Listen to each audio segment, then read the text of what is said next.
Bienvenue dans les énergies scolaires. Épisode 132. Extra classe. Bonjour, je m'appelle Christophe Perrin, je suis professeur de lettres au collège Jean Moulin de Villefranche-sur-Saône. L'école, on en parle beaucoup, mais est-ce qu'on l'écoute vraiment ? Les énergies scolaires. Au collège Jean Moulin, nous avons mis en place un atelier d'art oratoire qui a lieu une fois par semaine avec des élèves de 3e volontaires qui viennent se perfectionner dans la pratique de l'oral, dans la prise de parole en public. C'est un atelier que nous menons depuis 4 à 5 ans maintenant, que nous avons construit de manière interdisciplinaire avec un collègue d'histoire et une collègue de théâtre. On travaille la lecture de textes littéraires, mais également l'écriture de textes par les élèves pour défendre leur point de vue dans des situations de débat ou sur des questions de société. Ça va, vous allez bien ? Oui. Vous êtes en confiance ? Stressé, Oui, mais alors là, l'objectif, c'est que tu te fasses plaisir. Ok. Et pour t'aider à sortir de ta voix, tu penses à tes pieds dans le sol, tu penses à tes abdos, et tu penses à ton dos. Le son, il va venir de là. Aujourd'hui, les élèves de l'atelier art oratoire participent à une commémoration au Tata sénégalais de Chasselet, qui est une nécropole d'État, où sont enterrés 188 tirailleurs du 25e RTS qui ont été massacrés le 20 juin 1940 par l'armée allemande, après avoir résisté pendant plusieurs jours à la progression allemande en direction de Lyon. Ces tirailleurs ont été réunis dans un champ et ont été assassinés, mitraillés, plutôt que faits prisonniers. Alors la nécropole du Tata sénégalais de Chasselet a la particularité de respecter l'architecture d'un cimetière africain. Les murs sont ocre, un rectangle d'une 50aine de mètres de longueur et d'une 30aine de mètres de largeur. À chaque coin, il y a une tourelle à 4 pans, hérissée de pieux en bois. Le portail est également avec des pieux en bois fichés et des gravures dans le style africain. Donc depuis 4 à 5 ans maintenant, nous participons tous les ans à la commémoration au Tata sénégalais de Chasselet. La philosophie de la directrice de l'ONAC-VG, qui est l'Office national des anciens combattants et victimes de guerre, est de rendre les élèves pleinement acteurs de cette commémoration. Et donc ils vont à la fois mener cette commémoration et en même temps lire un texte en hommage aux tirailleurs assassinés qu'ils ont écrit collectivement. Oh, tirailleur ! Oh, tirailleur ! Oh, il est trop... Un O fermé. Oh, tirailleur ! De l'eau, je veux de l'eau. Dis pas, je veux de l'or. Alors face aux événements de Chasselet, les élèves sont toujours extrêmement touchés. Le récit des événements laisse toujours un blanc dans leur réaction, un temps de recueillement, d'analyse de ce qui a pu se passer à Chasselet. Après, les élèves sont rapidement investis dans le travail qu'on leur demande parce que cette question du racisme, ils y sont assez sensibles. L'idée que des hommes aient été assassinés dans ces conditions les touche. Et c'est en général un travail sur lequel on a vite des élèves investis et on n'a pas besoin de trouver plus de solutions pour les mettre en activité.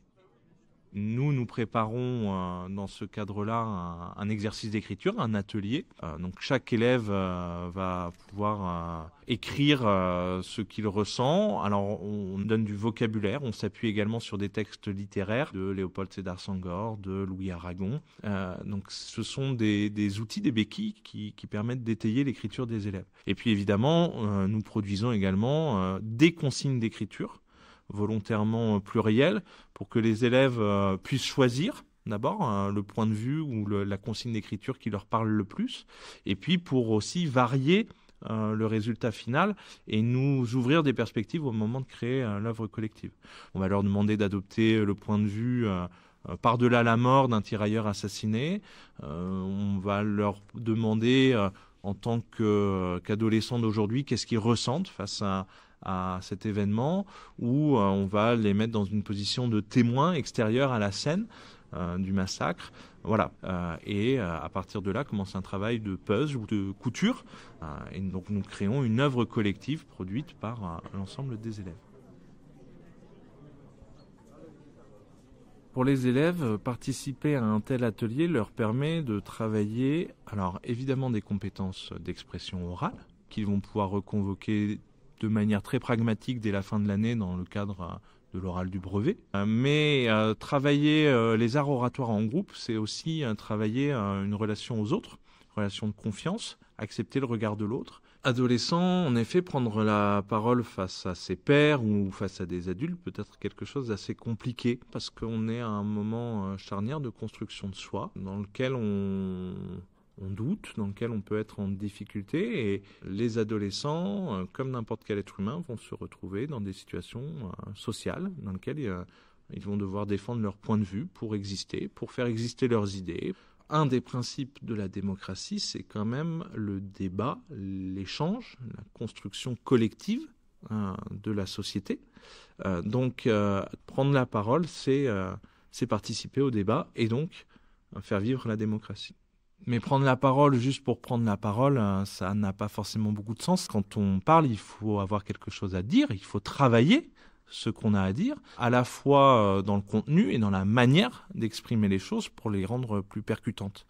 Le projet art oratoire, le projet autour du Tata sénégalais de Chasselet, ce sont des occasions de donner aux élèves le sens de la parole, de construire une parole pour défendre leurs émotions, leurs valeurs, ce en quoi ils croient, ce en quoi ils ont envie de s'engager, et en même temps d'y mettre de la technique, aussi bien dans la formulation que dans l'expression. Ô tirailleurs! Ô tirailleurs! Les cloches de votre repos sonnent. Il est l'heure de vous rendre hommage. Écoutez-nous, nous, tirailleurs sénégalais. Arrêtés, persécutés. Assassinés. La haine nous a tués 2 fois. Tombés dans ce lieu-dit, nous espérons que nous ne tomberons pas dans l'oubli. Quand les élèves prennent la parole, moi j'ai toujours un sentiment de fierté. C'est quelque chose qui me fait profondément plaisir parce que c'est un moment où on sort un peu de cette relation cachée de la salle de classe et où voilà, ce qui se passe dans la classe a tendance à rester dans la classe. Là, c'est justement un moment dans lequel les élèves existent dans le monde extérieur, dans le monde réel. Donc c'est toujours un moment assez touchant de les voir prendre de l'importance et se donner le droit d'exister à l'extérieur du collège et à l'extérieur de leurs relations adolescentes. À mort.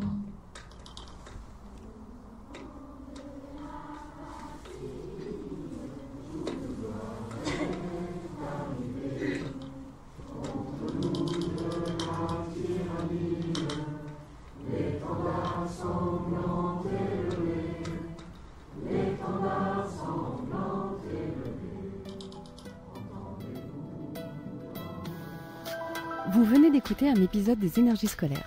Si ça s'est bien passé, n'hésitez pas à laisser un avis sur votre plateforme d'écoute. À bientôt sur Extra Classe. Extra Classe.